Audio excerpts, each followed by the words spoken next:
Welcome back to Gaelic Games Fan TV. I'm joined here by Sean Casey from the Sideline Eye podcast. We're here to preview the Armagh footballers for the upcoming 2024 inter-county football season. We run through Armagh in the league, running through Armagh in the championship as well, and obviously be reviewing Armagh in great detail in terms of how things went in 2023. Sean, I was chatting to you off air there. You're keeping well and all the rest. Are you excited for inter-county football to come back? Only a couple of weeks away now, really.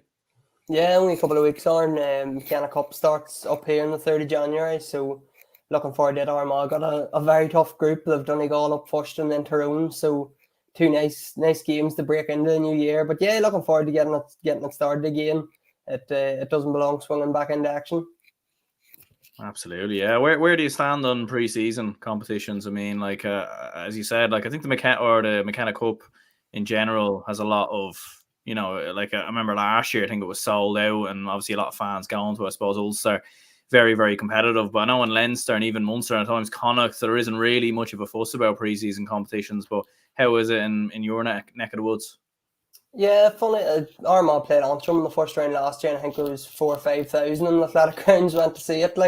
And there was maybe Armagh just sort of used it as, you know, the regular boys, the likes of Kieran McLaughlin, Rory Grugans, them sort of boys got maybe a half in each game or something. And, you know, there was a load of young boys. I think Armagh maybe used 35 players in the McKenna Cup last year. So everybody seems to be happy enough with it, Aaron. Like it's not the be all and end all, but just even at the McKenna Cup launch last week, speaking to a few of the players, and that was one of the questions I put to them, like how do players feel about the McKenna Cup on pre-season? And everybody sort of said it's competitive football at this time of year, like it beats training. So I think everybody sort of feels that way. Like it's nice to get seeing inter-county football before the league starts, and maybe seeing who's catching the eye, a couple of young boys coming through and that. So yeah, I'm on board for it anyway. It gives me something to do during the early part of the year.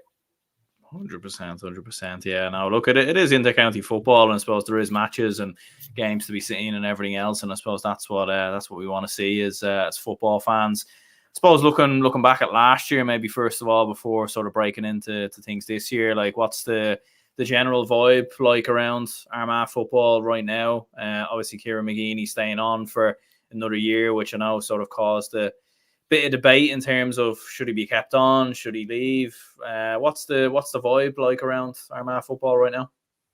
Yeah, there was a bit of debate, I suppose, after the Monaghan game, Aaron, but then once the club delegates on the county board took the vote, there was really no debate. It was a landslide victory, really, for Kieran McGeeney to stay on board. And I think when it comes down to it, you're looking around seeing, well, if you get rid of Kieran McGeeney, who's taking it on, who's going to do better than he has done? Because I think, like, a lot of people have to understand, like, Armagh were in a really bad place when Geezer come into sort of Division 3, couldn't get out of Division 3, and had to go back down to it a couple of times. And, you know, Kieran has took them to an Ulster final for the first time in 15 years, back-to-back quarterfinals for the first time since 2006. So it's positive. Obviously, fans want silverware, and I suppose when we're looking ahead to this year, that's probably going to be the big thing. The league is a good chance to do that, and obviously Ulster as well. The Ulster draw couldn't have failed much better for Armagh. I know we'll get into that maybe in a wee bit more detail, but yeah, I suppose there's no, in terms of Kieran McGeeney, there's no obvious candidate to replace him. So I think everybody was just, if there was nobody there that was going to guarantee that was going to do better than Kieran McGeeney, then you would be jumping the gun to get rid of him, definitely. But in terms of the mood around Armagh, at the end of last season, after Galway in Croke Park, the mood was very high. Everybody was delighted with how Armagh's season went, couldn't wait to 2023. And just the way the Monaghan game ended, another penalty defeat, the third in 12 months, it probably ended a wee bit flat for Armagh, and a wee bit of, there's frustration there too, I suppose. But I think they're going in the right direction. I think Kieran has got them to where he wants. When you think of the team now and looking ahead to next year, there's maybe 5 or 6 near guarantees that weren't there in 2023 just from injuries and that. So things are looking good for Armagh, and hopefully Division 2 is a chance to maybe win some silverware. Absolutely, yeah. Like, 'cause I suppose it's especially with Kieran McGeeney, like as you were saying, like there probably wasn't too many outstanding candidates. But where did you stand on McGeeney? Like, were you happy to keep him staying on, or what was your kind of take on it? Yeah, I was happy for him. I wanted him to stay on again. Like if you have a Jim Gavin or a Jim McGuinness coming out and saying, I want the Armagh job, then that's a different story. But when there's nobody, if there's nobody going to improve it, then I wouldn't be getting rid of Kieran McGeeney in a rush. Like there's a lot of background stuff maybe that people don't see as well in terms of the academy and the development and everything like that Kieran has a big role to play in. I suppose it's easy just to judge Armagh on 70 minutes or over 70 minutes on a penalty shootout, but when they've been so close on 3 occasions, the Galway game last year, Derry this year, and Monaghan, I just felt it would be jumping the gun a wee bit to get rid of him. I think this is a big year for him. In saying all that, I think this, if it doesn't go well this year, if there's not, I'm not even talking about silverware, but like the Monaghan game, I think just frustrated a lot of people last year that Armagh maybe on paper feel that they've better players than Monaghan, and maybe just set up to suit Monaghan's style more so than going after it and playing their own game. So I think this year is a big year for Kieran McGeeney and for this Armagh team. But yeah, I wouldn't have been getting rid of him unless Jim Gavin was coming in. But that's very unlikely, obviously. Yeah, absolutely. Yeah, I mean, you never know. To be fair, I mean, we saw Jim McGuinness. To be fair, go back to Donegal, but whether Jim Gavin would go to Armagh. I mean, who knows? It's, stranger things have happened. I suppose Mickey Hart has gone to Derry, so I don't think anybody would have saw that coming at the start of the year. But yeah, like it was interesting, all right, with Armagh, because like actually, like I was looking through the league just before we started and looking through the championship again just to sort of remind myself. And as you were saying, like obviously a lot of noise maybe around Armagh after the defeat to Monaghan, but when you actually look at it, it actually wasn't that bad. I don't think, like, because even in the league, like I was looking at it there, 2 wins, a draw, 4 defeats, 5 points, and even some of the defeats were very narrow, like the 1 point loss to Kerry. I suppose the defeats to Roscommon and Galway were maybe a little bit disappointing overall, but. And then I suppose in the championship, as you said, like beating on penalties against Derry, beating on penalties against Monaghan, like, yeah, it's unfortunate really in some ways. Like the penalties thing is a weird one because 3 penalty shootouts, 3 defeats, and it's like it's either desperately unlucky or I don't know, something else is going on. It's all a bit mad. Yeah, and like there was I think it was 2022 in the McKenna Cup semi-final maybe. Monaghan actually beat Armagh on penalties in athletic grounds as well, so that's 4 penalty shootout defeats in whatever the space of 2 years there. So I don't know, like if you're talking to any of the players or interviewing Kieran a couple of times after the matches, like they do practice them, and obviously they're penalty takers, the likes of Ashen ONeal, Rory Grugan, Soupy Campbell, like they're all penalty takers for their clubs, they're all deadly forwards. So I don't know if it's nearly a mental thing at this stage, like particularly that Monaghan one was just, and it seemed to go on forever too. Like it was desperate, and Monaghan just Conor McManus, Kieran Hughes, Micheál Bonnigan just slotting them into the top corner, bottom corner. Like it was, I don't know, it was brilliant drama for a neutral probably, but from an Armagh perspective, it's nearly a mental thing at this stage. You would feel, Aaron, that we'd rather beat nearly by a point in extra time than having to go through all that again. But when you're getting beat on penalties, like you're there, you're within seconds of when, like that Monaghan game, basically Armagh had the game won, only McManus won the free at the end. Like it was, I don't know, it's inches, like the Kieran McGeeney would talk about that inches speech. It was inspirational for Armagh 2002. Like it's literally inches Armagh away at this stage, and it's just trying to get over that line now is the big thing for them this year. Yeah, like because that's the thing. Like even the penalty shootouts themselves, like the penalty shootout defeat to Monaghan, and even Derry. Like I think the one against Galway, maybe there was a couple of misses early on, and I suppose in terms of a penalty shootout win, Galway maybe won it a bit comfortably. But the Derry one and even the Monaghan one, as you said, like it was. Yeah, like they didn't do a whole lot wrong, really. It was just Monaghan were just, far more superior and far more better. Like, yeah, I've seen a couple of people saying maybe about Ethan Rafferty in goal, that because Armagh didn't have a natural goalkeeper in goal. But then Monaghan ones, like the mad thing was I would say Ethan guessed right about 90% of the time, but they were just perfect penalties. They were tucked right into the corner, and McManus, he put his into the top 2 corners, like on his 2 penalties. So yeah, there's not a whole pile more. I don't know how much you can practice them, or how you can repeat the atmosphere and the tension and the pressure and everything in training. Like it's never going to be the same. And you know, they're so close, and I think the penalty shootout defeats just sort of show that. But it's just getting that wee bit of luck, maybe that wee bit of 1% that will get them over the line. But how you get it, I have no idea. Absolutely. Yeah, just run through a few comments here. Keane says Armagh are real contenders for league and championship honours in 2024, but their discipline needs to improve. Paul says here, I think it's the last few years consistency has began. Before 2022, you'd always be afraid we'd be destroyed in a big game. Donegal 2020, Tyrone 2017, etc. So at least that seems to have gone. Yeah, like there definitely did seem to be maybe a bit of a shift, maybe even last year, where Armagh like seemed a lot more conservative, I thought, even at times in the league, in terms of like the score was a lot less, keeping the ball maybe for large parts. It didn't maybe seem, and I don't know whether it was because of that Galway game in 2022 where it was just a bit mad and a bit mental and a bit chaotic, and whether Geezer maybe wanted to calm things down a bit. But definitely seemed last year that things from an Armagh perspective maybe were a lot more conservative. And I know from looking at Armagh fans on social media, maybe other pundits or whatever, like I think the criticism maybe was that in the Monaghan game, like Armagh maybe didn't go for their throat or sort of get after them a bit more. But what was your take on it?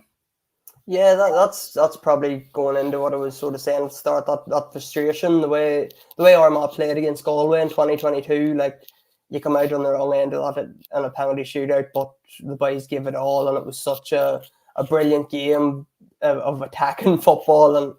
And that's probably where the frustration come in, that Armagh did seem a wee bit more conservative against Monaghan. But I suppose the only thing is, Aaron, and I know Rory Grugan did a piece in the Irish News last week, and he was sort of saying like the amount of classic games Armagh have been in the last like 5 or 6, well, during Kieran McLaughlin's reign basically, and they've come out the wrong end of it.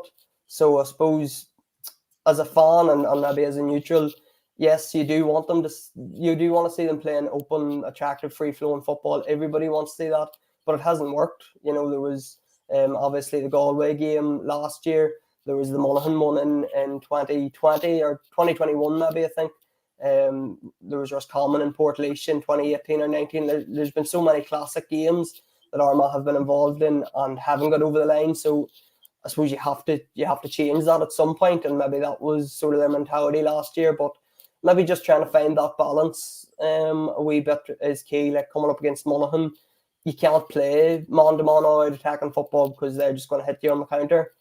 So it's maybe trying to find that balance of using Rian O'Neill and Andrew Murnan and Stephen Campbell, Conor Turbot, like they've such deadly forwards, and trying to find that balance between having a really attacking force and trying to keep your best forwards up in the forward line and being solid defensively as well. So I can understand the change, but I can understand the frustration from Armagh fans as well.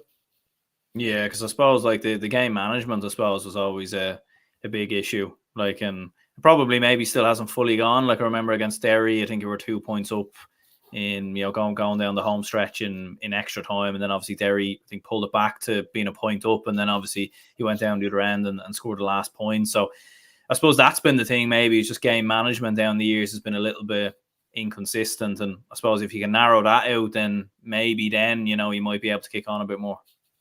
Yeah, because there's a lot of experienced players in the Armagh team, but big day experience in terms of All-Ireland quarterfinals. Like as I was saying, 2022 was the first time I think Armagh were in the All-Ireland quarterfinal since 2017, and that was they got hammered by Tyrone. So a lot of them players haven't experienced All-Ireland quarterfinals before. Now leading into next year, a lot of them will have played in 2 or 3 All-Ireland quarterfinals. So you're hoping that big day experience counts for something, and there's a lot of experienced players in there now that have been about 10, maybe 12 years at this stage. So you're hoping that in terms of game management, they're taking learnings from the last couple of years, and that'll that will hopefully get them over the line eventually, because against Galway, I think Jamar Hall put the ball over the bar near the end and put them a point up, on Galway levelled.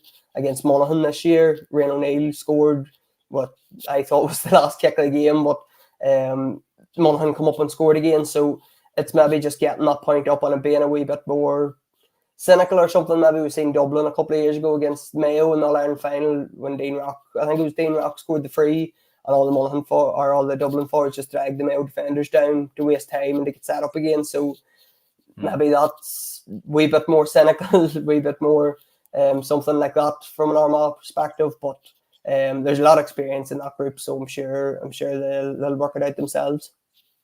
Yeah, I suppose it's just that street smarts maybe, or something. As you said before, like, I mean, looking at the league overall, like, because I was kind of thinking about this, and I was chatting to one of my friends the other day who's a Dublin fan, and we were even saying, like, just sort of talking about the championship as it was leading in. Like, I almost think playing in Division 2, it's actually not that, you know, maybe as bad as what it was maybe perceived to be 5-6 years ago. Like, a lot of teams in Division 2 in the last couple of years have actually gone on to have very good championships. Like, Dublin obviously played in Division 2, you know, last year or earlier in the year, went on to win the All-Ireland.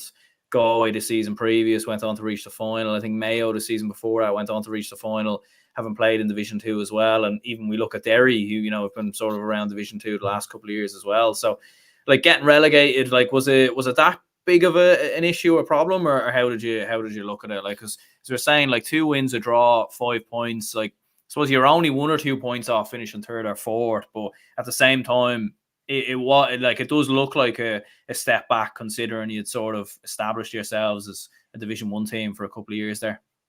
Yeah, I think the thing with Armagh was they tried so hard for so long to get up to Division 1. I think when Geezer came in, he joined the Armagh team in 2014 as assistant manager. 2015, I think they won Division 3 and went back down. They won it again in 2018, I think.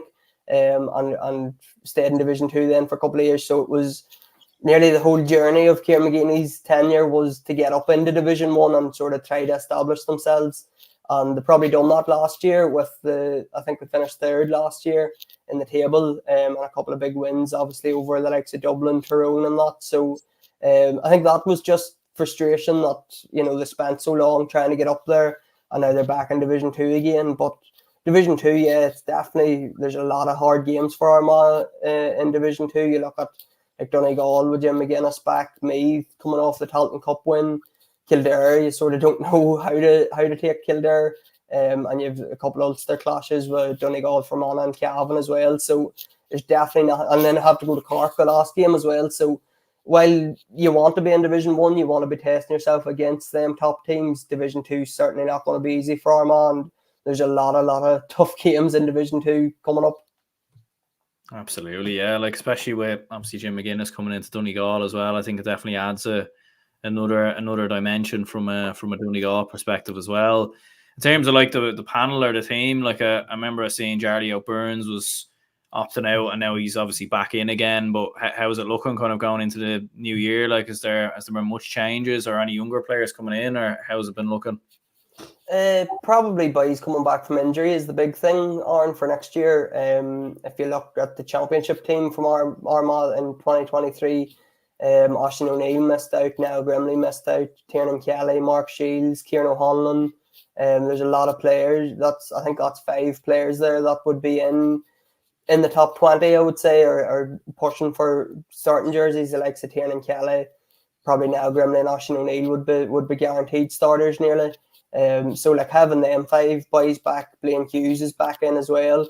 Goalkeeping now, whether that Ethan Rafferty's obviously injured at the minute, so Blaine will see a good chunk of the McKenna Cup on the league. So whether that means Ethan is going to try to play out the field again, or if he's going to stay in nets, we don't know. But there's a couple of young fellas hoping to make the breakthrough. I always think like Sashin Connolly played last year a good bit in the championship. Darragh McMullen from Madden seems to be anybody you're talking to. Everybody has his name on there. He's the first name that they come out with nearly is Darragh McMullen. So they had a charity game there 2 weeks ago, I think, and James McCormick from Ballyhagan, he scored a hat-trick in it. So there's a few players hopefully going to make the breakthrough, but I think the big thing for Armagh is getting everybody back, all these injured boys back, getting them all fit, getting them back into the team and keeping everybody fit and making sure that, come championship, that they have a full hand to pick from. Absolutely, yeah. Paul says here as well, having Ashen ONeal back is huge too. He was class in 2021. Yeah, I remember hearing about Ashen ONeal, and I remember that point. I think he scored from 40 or 50 yards. I remember one year, a couple of years ago or something. And yeah, I was kind of curious to know like what was actually going on there. But as you said, having him back and other lads back would be huge for Armagh next year. Yeah, Ashen ONeal's a massive boost, because the problem with Kieran ONeal is that you want to play him in midfield on it at full forward. So having Ashen back, obviously that put him in midfield on it. It means maybe Ryan can stay inside or stay in the forward line a bit more. But Ashen's super footballer, like he's brilliant. Has always been sort of a lot of talk about Ashen ONeal, and maybe just with different injuries and stuff just hasn't fulfilled his potential. But he had a brilliant year with Crossmaglen there in the championship. He got senior club player of the year in Armagh here. So having Ashen back is a huge boost, just in around the middle of the field there, and the likes of now Grimley, Tierney and Kelly as well, sort of midfield, half forward line. It's a huge boost now going forward for Armagh. Yeah, and even looking back to that Ulster final last year, obviously against Derry, we sort of touched on it a little bit. Like it was, I suppose it was a very interesting, bit of a mad Ulster final in many ways. Like obviously the build up to it was rather unusual with the whole Rory Gallagher scenario, and then I suppose obviously you get to an Ulster final. I think the first one since 2005, I think it was the last time you won it. So, 2008 actually, yeah. So yeah, like it was a mad occasion. Like even looking at the fans and everything, like there wasn't I suppose a seat empty in the house. Like what was it like to witness it first of all? It was a brilliant atmosphere. Just the Armagh fans have a real great relationship with Clonus from the noughties. It was sort of their home from home during the noughties. So just getting a couple of days out in Clonus is class for Armagh fans, and they've got a few over the last 3 or 4 years. And just getting to an Ulster final was the big thing, I suppose, when Armagh seen the draw.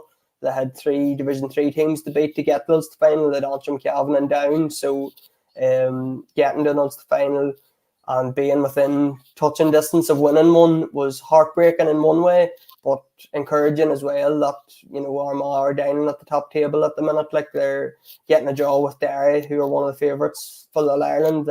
Derry's, one of the top 3 teams in the country at the minute, just behind Dublin and Kerry, I would say. So Armagh, they're definitely there. Like they're definitely in with a great chance. And if you add in, the 5 boys that I mentioned that missed out through injury, and I've possibly missed a few there that weren't available for that game too. Like it's a huge chunk of the team that weren't available. So hopefully with them boys back, and if everybody's fit and healthy, Armagh can sort of push on and hopefully get an Ulster title. Yeah, and what did you make of Armagh's performance in general in the final as well? Because I know obviously it was a good bit back now, and it's probably maybe hard to remember. It was such an action-packed game, obviously going all the way to penalties. But like most people had Derry obviously as I wouldn't say clear favourites, but definitely as favourites going into it anyway. Considering obviously they won the Ulster Championship the year previous, Armagh had been relegated, and I suppose Derry had a tougher route, you would say, to the final as well, having to beat the likes of Monaghan en route. So, what did you make of Armagh's performance overall, and how did you think they held up to a team like Derry, who as we saw, like went all the way to the semi-finals and were probably actually quite unlucky to turn over Kerry that day as well? Yeah, from memory, Armagh, I don't think they've done a whole pile wrong. They couldn't have done much more. Maybe just at the end, that wee bit extra quality from Shane McGuigan and Conor Glass told the last couple of minutes, like particularly Shane McGuigan, and like James Morgan was on him at that stage, and James Morgan would be Armagh's go-to man marker. He'd be the best man marker, I would say. And Shane McGuigan just stood up and pulled Derry over the line, really, or pulled them into penalties. So just, I don't think Armagh done a whole pile wrong off the top of my head. If I studied it and maybe had a good think about it, I could come up with a list of stuff. But from memory, I don't think they've done anything too wrong. But like just Derry had that wee bit extra, whether it be experience or know-how in tight games, whatever it is. But I just remember Shane McGuigan and Conor Glass just dragging Derry over the line, and that's a learning curve for Armagh, and that's an experience that hopefully they'll learn from. Yeah, it was and I think that's the thing about Derry. Like even against Donegal the season previous, like they just find the way to dig themselves through pretty much. Looking at the league in 2024, as you said, obviously in Division 2, and just looking at some of the fixtures, obviously Louth at home, Meath at home, so 2 home games back to back. Kildare away, Donegal at home, Fermanagh away, Cavan home, and Cork away. So, I suppose on paper anyway, most people are going to have Armagh as one of the favourites, most certainly, to get out of Division 2. I think most people will be looking towards Armagh and Donegal. Obviously, it doesn't always turn out that way, especially when you see the likes of, I suppose, I know Kildare and Meath have been very inconsistent in the last couple of years, but there's definitely been improvement in them. Obviously, Cork got to a quarter-final themselves last year. So how are you feeling going into Division 2 next year? Is, promotion on the cards? I think so. I think that's what they'll be targeting anyway. I think the first 4 games will tell the tale. 3 home games out of the first 4. If you're collecting maximum points, hopefully from your 3 home games, at the start of the league, then you're well on your way. But I suppose Louth and Meath, particularly Armagh, maybe don't have much recent history with them. They haven't played Meath probably 2019, maybe, when they were both in Division 2, and Louth, I'm not sure when the last time they would have played Louth. It's been a while, so in terms of recent history, there's maybe not much between the 2 teams, but you would hope that 3 out of the first 4 league games all at home, Armagh have a great fan base. They'll all come out in big support of this Armagh team, so hopefully if they could get a 3 wins from the first 4 games and maybe go down to Kildare, or it's actually in Carlow, that game actually against Kildare. So if you get their home first 3 home wins, that would set them well in their way. I think promotion is going to be the target for them. Absolutely, yeah. It is, as you said. I suppose it's a decent fixture list. Obviously having Donegal at home, having Meath at home. You'd imagine 2 of them will. I mean, Donegal most certainly will be a promotion contender, no doubt, and obviously getting Meath at home, I think, is a big one as well. And as you said, maybe Cork away on the final game, maybe on paper looks one of the more tricky fixtures, in terms of your away games. But fixture list wise, I always find if you can get 4 home games as opposed to the 4 away games, then that's a massive advantage. Yeah, it definitely helps. And just talking to a few players again, as I mentioned at the McKenna Cup launch, I think down of 4 home as well. And that's nearly the first thing players go to when you ask them about the league. It's about the home games first. If you can get wins in your home ground, it's a real big help. And then whatever you get on the road is a bonus. So hopefully Armagh get them, particularly the first 2 wins. If you can get up and running with wins over Louth and Meath, that'll sort of set them on their way to hopefully gaining promotion on maybe a day out in Croke Park in a league final. Absolutely, yeah. Would you expect much rotation throughout the league, or do you reckon Kieran McGeeney will go relatively strong? I think he'll go for it. I think he wants to get back into Division 1, I would imagine.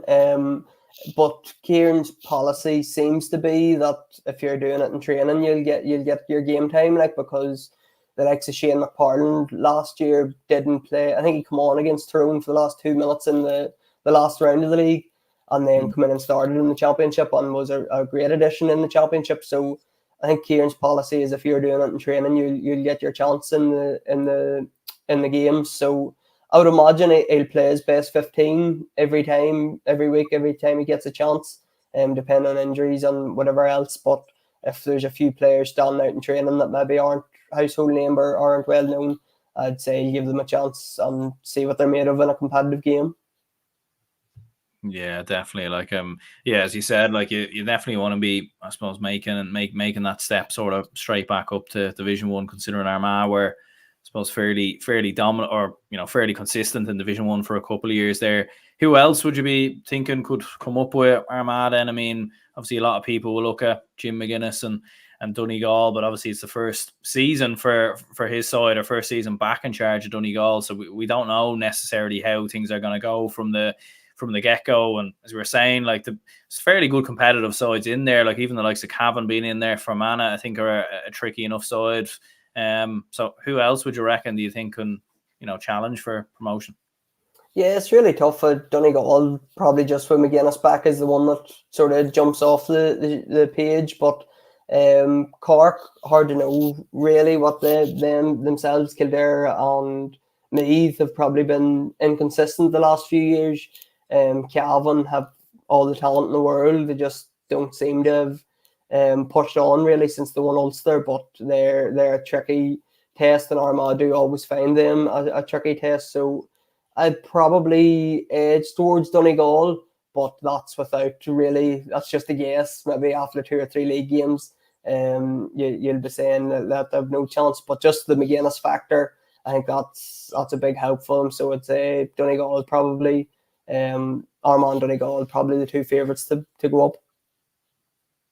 Yeah, and looking at the championship overall, then like what is the expectation for Armagh? And is it as easy as saying as just winning Ulster? I mean, obviously, I suppose the draw has been fairly, coined again to Armagh, you would say, in another year. Like I think you have Fermanagh obviously up first, I think it is, and then obviously the winner of that place down, or Antrim. So again, you're sort of avoiding a lot of the other big teams in Ulster, the likes of Tyrone, the likes of Donegal, the likes of Derry, Monaghan will all be on the other side of the draw. So what's the objective then overall for Armagh going into the championship next year?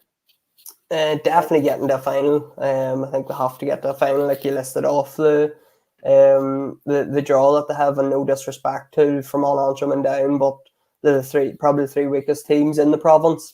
And if Armagh fans were to pick a championship draw, they would have picked that. Like, so definitely getting to the final, and then again, hopefully they've learned a bit from last year, hopefully getting over the line this time. But I would say inside the group, they want an Ulster title. I'd say Kieran McGeeney wants an Ulster title, but as Armagh fans, I think first and foremost, just getting to Ulster final is the expectation, and then see who you come up against and take it from there, I suppose. Yeah, like, is there pressure even on Armagh, do you think? Because there always seems to be, like, even from, they're obviously such a well supported county, like in terms of anytime Armagh are playing in Croke Park, like, it's an occasion really, because the amount of fans obviously you bring up to Croke Park are probably one of the best supporter teams in the country, maybe alongside the likes of Mayo, maybe and a few others. But does that maybe bring a bit of added pressure at times as well? Because I think a lot of neutrals are nearly looking at it and thinking, if Armagh don't, I mean, obviously it's very easy to say, not winning Ulster because you have so many good teams in there, in fairness, but there does seem to be a lot of pressure on Armagh a lot of the time, sort of in those big games.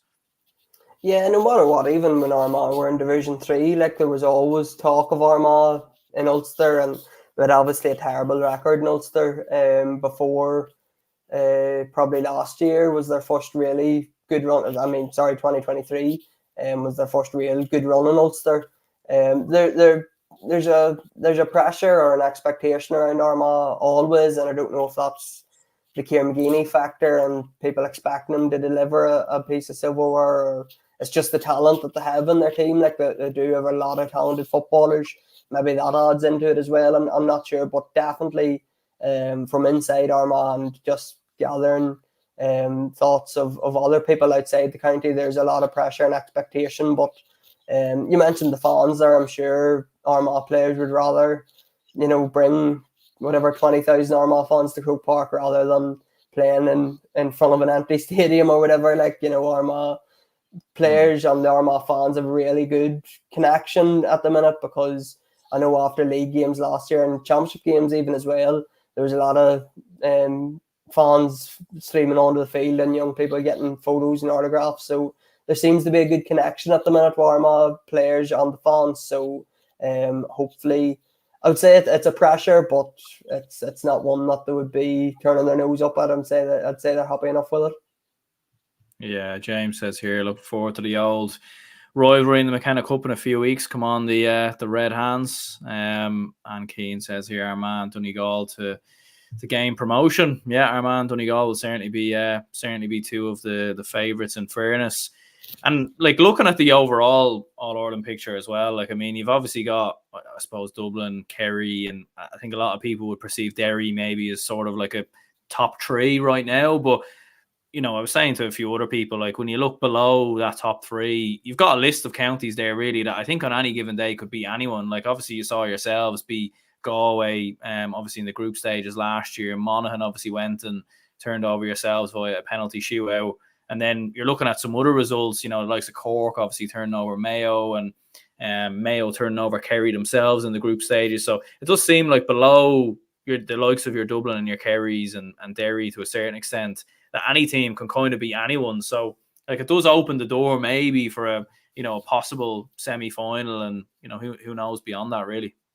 Yeah, it definitely does. Like Monaghan showed last year that, you know, anything's possible really, getting to the last four and really giving it to Dublin for whatever 55, 60 minutes. So I would agree with you that Dublin and Kerry's out in front, Derry just below that, and then there's a list of teams that you could probably rhyme off that would beat each other. But I still think it's Kerry and Dublin. I think they're the two best teams at the minute, and who can beat them is the big question. Like if you're coming up against Kerry, you're praying that Clifford has a bad game or doesn't shoot the lights out, and Dublin are just they're back into their groove again. So I think Dublin, this one meant a lot, winning this one. I think a lot of the players said that after winning All-Ireland. So will there be a bit of a hangover from that or anything coming into this year? I don't know, but yeah, I'd agree. They're the top two. Derry's in behind them, and then, you know, you could throw a blanket over the rest of the 7 or 8 teams. Yeah, Keane was saying here, Roscommon are dark horses as well. Yeah, most definitely. I think Roscommon are definitely part of the pack, in fairness as well. So I suppose overall then, if you were to predict Armagh's season in terms of league and championship, what would you go for? Being optimistic, I'll go promotion and Ulster title and an All-Ireland semi-final, but I don't know if we'll be putting any money on it yet, but I think that's what Armagh fans are hoping for anyway. I'd say winning Ulster, and maybe people feel that the province doesn't really matter anymore because, you know, the Ulster's really the only one left standing, and, you know, going into the group stages, you still have 3 games to play anyway, whether you win Ulster or not. But I know an Ulster title would mean an awful lot to Armagh fans, and I'm sure to the players and to Kieran McLaughlin as well. So I'm hoping that they can get an Ulster title. But yeah, promotion, Ulster title, and All-Ireland semi-final, hopefully. Few big days out in Croke Park again. Absolutely, yeah. Like I was at the Armagh Monaghan game last year, and yeah, some crazy support really from both counties, in fairness. You know, I think there was nearly more Armagh Monaghan fans there than Kerry Tyrone fans, to be fair. I think the Kerry Tyrone game was on earlier, I think. So yeah, it was, you know, mad to see all the Armagh fans up, and I think it would be a good occasion to definitely get them back for, you know, quarter final or semi final again next year. I suppose before you were to finish up, I mean, if you were to predict the All Ireland and a surprise package maybe for next year, I know obviously it's a long way away, but if you were to call it now, who would you lean towards? Yeah, I'd still go with Dublin. I think, Aaron, until they're beat, I won't believe that they're not the favourites. Obviously, if Clifford had a better day in front of the posts, maybe the All-Ireland would have been different. But I still think Dublin have the best 15 plus players in the country, so we'll go with them. In terms of a surprise package, I'm not sure who. Maybe Donegal, just with the McGuinness factor. Possibly Monaghan, just because they're so dogged and never say die. They're possibly going to have another big year. And as some of your followers mentioned, Roscommon too. I like Roscommon. I think they're going places under Davy Burke, and they have a good age profile. Enda Smith, after winning his All-Star, maybe hope to push on next year again. So they're possibly one of the teams that can cause an upset or two next year. Absolutely, yeah. No, and look, I think as a Dublin perspective, like I didn't really think Dublin would win it last year. I'd probably nearly backed against them for most of the year. So I think I'm all for Dublin definitely winning back to back. But at the same time, like, I mean, as you said, there might be a bit of a hangover there. I think it was, you know, in the same realms as the 2011 All Ireland, but we'll definitely have to wait and see. suppose your own podcast, The Sideline Eye, where can people find that if they're looking for it? Yeah, we're everywhere really.